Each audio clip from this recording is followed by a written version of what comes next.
Escalante, él es experto en temas de economía pues tiene un análisis que le he pedido que me haga al respecto que con esto que logramos. ¿Se puede detectar la narcoeconomía en Sonora, en México? Eh, Leonardo, buenos días. Buenos días, Luis Alberto. Totalmente. Es algo, creo yo, para destacarse, que tenga que venir alguien a decirte ¿Qué lo sigue? básico, o sea, algo muy elemental, es decir, en una economía de mercado, los individuos en general y sobre todo aquellos que emprenden actividades se mueven por la ganancia y en ese sentido tienen que armar toda una estrategia desde la producción, distribución, transportación y movimiento de dinero para lograr esa utilidad que te lleva a una acumulación de riqueza y que te permite tener lo que aspiras. Evidentemente no se escapa de esa filosofía de mercado básica ningún individuo por más de mentalidad liberal socialista, ningún individuo se escapa de las marcas y de la parte de esta tesis básica de la economía de mercado. Y en ese sentido, evidentemente que Naranjo, en lo que señalaba, nomás en México el narcotráfico genera 40,000 millones de dólares, el 3.6 y a veces llega hasta el 5% del PIB. Ocupa 3 veces más de lo que ocupa Pemex en personal, es decir, la plantilla de Sonora, para tener una idea, son 500,000 trabajadores. El narco ocupa más de 500,000 trabajadores en México. Es Ujú. decir, a todos los sonorenses más 100,000 más.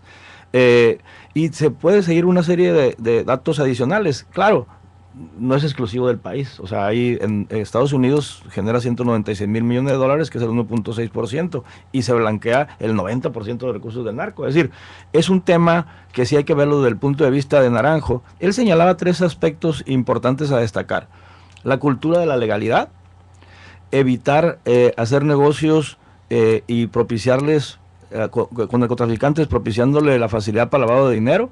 Y tres, que la autoridad debe fiscalizar sus esfuerzos para saber dónde están los bienes de los narcos. En el primer aspecto que él mencionaba, en la cultura de la legalidad, pues la cultura de la legalidad que te gusta, eso se Ujú. relaciona en uno de los tres pilares de una república. Lo legislativo, que le ponemos mucho ojo, el ejecutivo y el poder judicial en el país. El poder Ujú. judicial es el que menos escrutinio y transparencia tiene en el país. Exacto. Es decir, es el pilar, digamos, se puede decir que más vulnerable desde el punto de vista que entrar a la revisión desde la integración de una averiguación, Ministerio Público, los dictámenes de los jueces, los circuitos colegiados, las decisiones a nivel, no nomás del fuero común, sino del fuero federal, es todo un tema. Y no existe mexicano que no se queje de cómo es tratado desde el representante social, que es el Ministerio Público, hasta la parte de indiciados que entran a los penales y que están en proceso, y luego que ahí hay todo otro tema, los penales en el país. Entonces, el sistema judicial en el país es el tercer pilar de la República que habría que verlo, porque se relaciona con la cultura de la legalidad.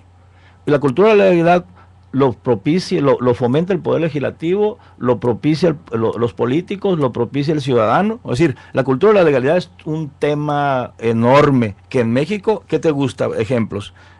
Presunto culpable.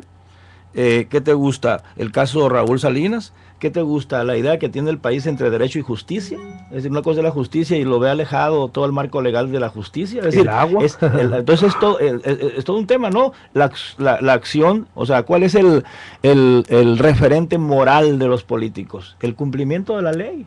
Mínimamente de ahí en adelante. Yo no me voy a ir a preceptos éticos ni morales. Entonces ahí hay todo un tema. Ahora, lo del lavado de dinero. Eh, en el país presenta una característica muy particular del punto de vista económico, es decir, tenemos una economía informal que representa más del 50% de la generación de riqueza. Ujú. Entonces hay todo un espacio de posibilidades ahí, ya dadas por la misma estructura de la economía. De los 40,000 millones se blanquean 14,000 y se blanquean a través del sistema financiero. Entonces, pero cuando uno ve desde la constitución de la economía, evidentemente que en México no hay mucho problema para eso, es decir, las características que tiene la economía permiten un alto manejo de efectivo, un alto manejo de actividades, incluso... Más con todos los impuestos ahorita. Entonces la informalidad es todo un tema y es un espacio de oportunidad para este aspecto que decía Naranjo. En Sonora, por ejemplo, se pudiera tener cifras, no hay cifras tan precisas como a nivel nacional. Habla, de hecho, Lorenzo Meyer de esa sociedad narca, con esos datos duros que presentas interesantes, 40,000 millones de pesos que mueve la economía. Así es. Exacto, del mismo Lorenzo Meyer lo ha citado en sus análisis.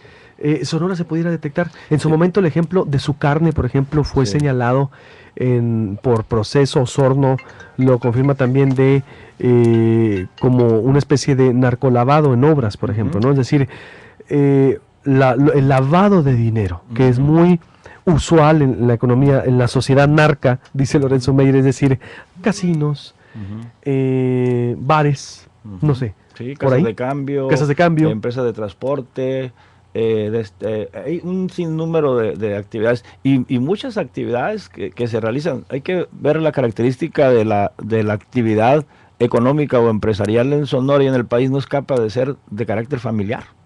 Y en ese sentido, y luego si te vas a la parte de tercer eje, bueno, si ves por regiones en Sonora, tú dices, bueno, ¿cómo está Álamos, Obregón y Navojoa? ¿Cómo está Santana y Magdalena? ¿Cómo está El Sáric? ¿Cómo está Nogales? ¿Cómo está Agua Prieta? Entonces tú empiezas a revisar y geográficamente, evidentemente que la capital es distinto a la tónica que se da en otras partes.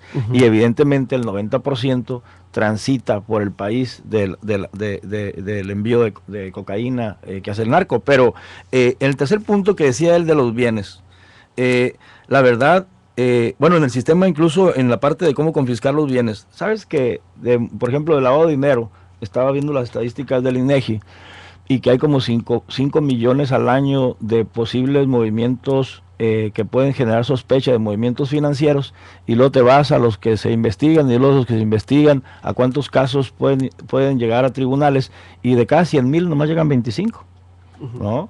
Y de 40% de los últimos 2 años llega apenas el 2%, ¿no? Entonces, creo que ahí hay mucho trabajo que hacer en términos de seguir la pista a lo de los bienes.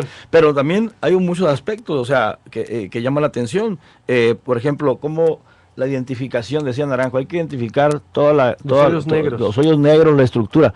Pero tú te vas a los registros públicos de la propiedad, te vas a los catastros de los ayuntamientos, te vas a las constituciones de sociedades, te vas a la parte de notarías, te vas a la parte de reinversiones, te vas a todo eso. Y toda esa parte está desafortunadamente desordenada en el país. Es decir, excepto que pongan su nombre y además de su nombre que lo promuevan, ¿no? Y entonces se podría entender cómo llegar ahí en el país. Es decir, es todo un reto esa parte, ¿no? Y sí es cierto.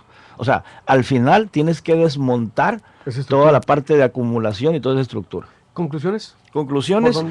Yo creo que el primer eje que mencionaba Naranjo de la cultura de la legalidad, esto hay mucha tarea por hacer y necesitamos esforzarnos.